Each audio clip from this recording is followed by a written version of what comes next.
Yeah, exactly. And I like how you mentioned you definitely worked on your physique and whatnot because Mm. it definitely showed. I mean, when you came out of prison, I was like, maybe I should go to prison. Like 6 years in prison to look like that. I mean, I don't know. I don't know. That seems like an okay trade to me. So.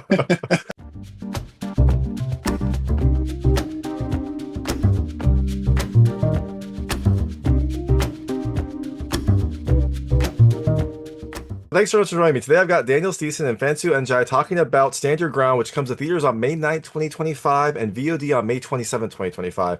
It is a revenge thriller that has a fun cast, a really tragic start, and plenty of action and explosions. I am very excited to talk to you about this. I'm excited to hear like how you made this movie magic happen. So thanks so much for joining me. Thank you. All right. Thank you. So, first question is for you, Fansu. How did you get involved in this project? How did the script come across your desk, and what about this movie appealed to you and made you think that you could, t tackle this project? Yeah, so I mean, this was, me and Daniel had worked before together on Last Man Down, and we kept contact after that. And then, the opportunity arose for me. It's actually a mutual friend had a script called Stand Your Ground. So, when I read that script, it was really like intriguing because that was actually a subject I had no clue about, especially, the law itself, because it's only in the US you can find this law. So that was something that really attracted me, and also lots of action. So for me, it was almost like reading an R-rated version of Home Alone. Yes. So that really triggered me for sure. So what was your last question? Yeah, no, that's kind That of what what? I was wondering. I was wondering how this came across your desk. It sounded like, it was a mutual friend gave the script to Yeah. you. And yeah, I like the way you described that. An R-rated Home Alone. It feels very much like, if Macaulay Culkin was, a serial killer, this is how it would work out. Yeah, exactly. So Yeah. that's yeah. Yeah. So that was my it was really my bread and butter, when I read it. Yeah, exactly. And I know, it's interesting you mentioned the stand your ground law. I know it's been it's like it is uniquely American and also fairly controversial. So, I think this will be interesting take on what you can and can't do in that Yeah. situation. Obviously, it's a movie, but yeah, that definitely has caused emotions in America. Um, so Daniel, had you when Fansu got the script, did he like send it to you? Were you involved in kind of like picking this script up? I know you both worked together in Last Man Down, so was this have you stayed in contact since then, or is this something that you also were interested in? So yeah, we stayed in touch. Me and Fancy probably what do you yeah, we are friends, So after we did Last Man Down together, and when you go through that journey, you bond together, over so we stayed in touch, and we were talking about doing something else together. And we had a meeting with a film studio discussing what to do. And then Fancy came with this because of we were talking about what they were looking for. And then he said, well, I got this script I really like, and he sent it over to me. And I said, well, this is a very clever idea. I can see how this works because of, like you say, the title, the law, all this is kind of, it scream attention. And then it's a cool action concept of, it's a good mix of strategy, but also a little bit fun elements of, like you said, yeah, Home Alone. It's like you have that adult version of it, and so it has all this mix. And I was thinking, you know what, this is a cool concept, and the studio they liked the idea, so then it become reality, and then we went into production, and then like maybe 3 4 months later, we were shooting the film. Wow, that's a great turnaround. So So yeah. and I like how you also mentioned, it is a fun action movie. Like, when your character and some of the other characters are just like mowing down people, you can't help but root for you just because you've seen the journey and you've seen everything that Yeah. went into it. And it's just kind of like, Yeah. fun to see your character finally get his revenge after waiting for so long. Um, So, you both worked together in Last Man Down. So, what about this movie was different for you? Like maybe for your process or for how you interacted? Did, Daniel, you do anything differently in this film than you did for Last Man Down? Oh, of course, it's a different type of movie, but I approach a lot of things the same way. I learn a lot of things from my past as a bodybuilder. So the way I approach things is kind of hard work process of training and focus. And but when I go into things, I prepare myself with nutrition. I eat healthy food. I go to gym all the time anyway, but I'm more into okay. It's like preparing for a competition. I do the same approach, nutrition, training, because I play, do a character as a leading man on an action film where you do your own stunts. Um, it's challenging. So you can't be half fit. You need to be 100% when you start shooting this film. And then I have with the acting approach, I'm doing a lot of analysis of the script. I went to Ivana Chubbuck in Los Angeles, if you know who she is. So I use a lot of her technique to analyze scripts and to build characters. So yes, there's different approach to it, but a lot of it is still the same approach I need as a person to be ready for a physical film like this. So but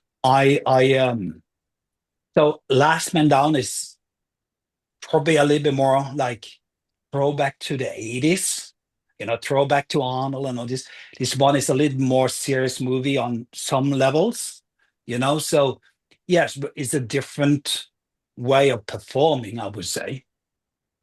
And at least the earlier part of the movie, without going too much into details here, but it's I guess you've seen the movie. So on the first section of the movie or the first act, it's it's much more challenging from an acting performing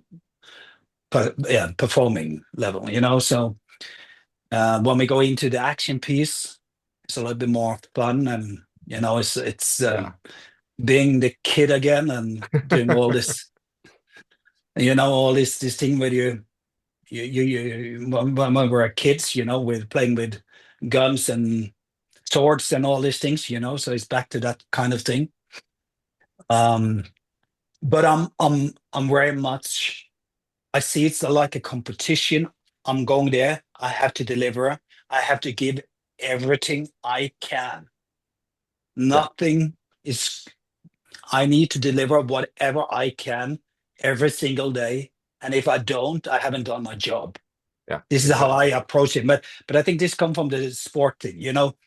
When you do competition, only number one is good enough. Yeah. You may get second and third sometimes. You're disappointed. It's still good, but in your head, you're just going to be number one. That's that. And I think it's the same approach. You just have to give everything. If you give everything and the film is done and you walk off set and it's a wrap, you can say, okay, I've done mine. There's nothing else I could do from my point of view. There's maybe you can do from other point of view, but for myself, I've given everything within the framework we have. Because when you make an independent film, and you play the lead, you shoot so many scenes every day. You go from a motion scene to an action scene, back to a motion scene, or you have 12 hours with action, and 12 hours of action, fighting, falling is heavy, So I give everything I can within the framework we have for the film. Yeah, exactly. And I like how you mentioned you definitely worked on your physique and whatnot because it definitely showed. I mean, when you came out of prison, I was like, maybe I should go to prison. Like 6 years in prison to look like that. I mean, I don't know. I don't know. That seems like an okay trade to me. So. But you've seen some of those jails; they have a lot of equipment, So Yeah, I mean, if I had more time, I don't know if the nutrition's good in prison, but definitely you got plenty of time. So. Yeah. I know that you have a background in bodybuilding. It seemed like some of the other characters in here, at least were in the bodybuilding world. You're the person who plays your brother Joe. Some of the other fighters. Were those people that like you knew, or you or Fansu, are you like in this circle? Are you also like just yoked? Like I can't tell, but like are you in like the bodybuilding community, or where did you No, find some of these people? I'm actually coming more from martial arts. So that's yeah. So I don't have the bodybuilding community in that sense. So it's actually He's getting there. He's getting there. yeah. Next movie. It just keep Yeah, every next time he's movie. gonna up his bench press. Yeah. So actually, I mean, and many of them are friends of Daniel. So I think Daniel can give a comment about Yeah. Joe and everyone So else. so some of these guys, a lot of the cast, not all of them, but some of them is old mates of me that's in the industry, So Bill Tommy, they played Joe. We went to stunt training together 10 years ago, and he came from martial arts. I think he's a British champion in Taekwondo. So he done MMA and all this, but he is very genetic gifted. So he grow very easy. So when he lift weights, he just grow. Some people are like this. So he So got the jealous. muscles. He got the muscles. Another friend of mine, Adam Basil, he playing mouse, also from stunt martial arts slash bodybuilding. So none of them compete in bodybuilding, but they spend a lot of time in the gym. So and we all come from the same group of people. They started doing stunt training together like 10, 12 years ago. Yeah, that's awesome. Fancy, one thing I wanted to ask about for you, I love the variety of weapons in here. Like it wasn't just, a shotgun. There was all sorts of weapons from like, typical like home and weapons, booby traps. Mm. Where did you get, those supplies? Do you have just an arsenal in your house, or did you work with some sort of shop to generate No, like I mean the machine guns and we had an amazing armorer, and we had access to great film weapon gears. So it was really like a kid in a candy store the first time when I went to this weapon storage, and we could pick guns, and so that we had this variation in the film to make it more interesting. So yeah, it was super fun. I definitely had like an escalation, which I like, the last scene is so over the top. It's just, you can't help but smile as like this, has moved from pistols at the start to what it moves to at the end when there's just Mm. giant explosions and plenty of bullets flying around. Yeah, I mean it's that was actually the concept. I mean, if you actually go from almost from horror to smile, more or less, it's quite a nice feeling, because then Exactly. you can actually build up the characters with suspense, and then go into action, and and have a smile in the end. So Exactly. So I know we have limited time. I'm gonna switch to just a couple really quick, lightweight questions. They're supposed to be fun, so you can feel free to answer them or skip them if you want. I will not be offended, but I try to keep them very answerable. The first question. Fancy, you do martial arts. Daniel, you're used to action. How many intruders do you think you could fight off in your home? And that might depend on the size of your home. That might depend on what you have around. How many intruders do you think you could fight off? We'll start with you, Fansu. without weapons, uh, Dealer's choice. okay, five with weapons. All right, nice. I love it. So you've seen the movie, you know how many I can fight off. You had some help. You With did have some weapons. help in some of the Yeah, scenes. yeah. No, without weapons, I could do a couple at least, 3, 4, I think. All right. I'd say probably a little more. Maybe your friends are just bigger. Maybe that's the thing. Your friends are just like stunt people that are yoked. So you're like, Yeah. okay, it'd be tough, but Yeah. It depends on the size of of the exactly, intruders. So exactly. if Next, it's 5 gorillas, no. I think you could probably take it one at least. But next question: have you ever had to set like a booby trap? It could be a prank booby trap, like maybe a bucket falling on someone, or it could be a dangerous booby trap. Have you ever had to set up some sort of trap? Yeah, I mean, when I grew up, I made a lot of. I had this actually this like a handbook from like British Special Forces handbook of booby traps. So I spent a lot of years building booby traps, when I was young. I love it. That's So awesome. yeah, And the same for me. I grew up outside a village, in a not the farm, but we was in the forest, and me and my friends, we made a lot of traps and just a little bit more for fun, not to hunt animals or anything, but it's fun. Even like we mentioned, like Home Alone, you see some of the traps, you try to make them. So Awesome. Perfect. yeah. And the last question, if either of you needed to get deer hunting supplies, would you be able to? Do you have some contact? You don't have to say who they are, but do you have some contact who could give you some deer hunting supplies or let you purchase some? Easy question for me. It's a big no. It's very hard in here in Sweden. Yeah, I can imagine. Yeah, I do have, if All I right. have to. There we go. All right. Always Yeah, prepared. You never know. yeah, you never know.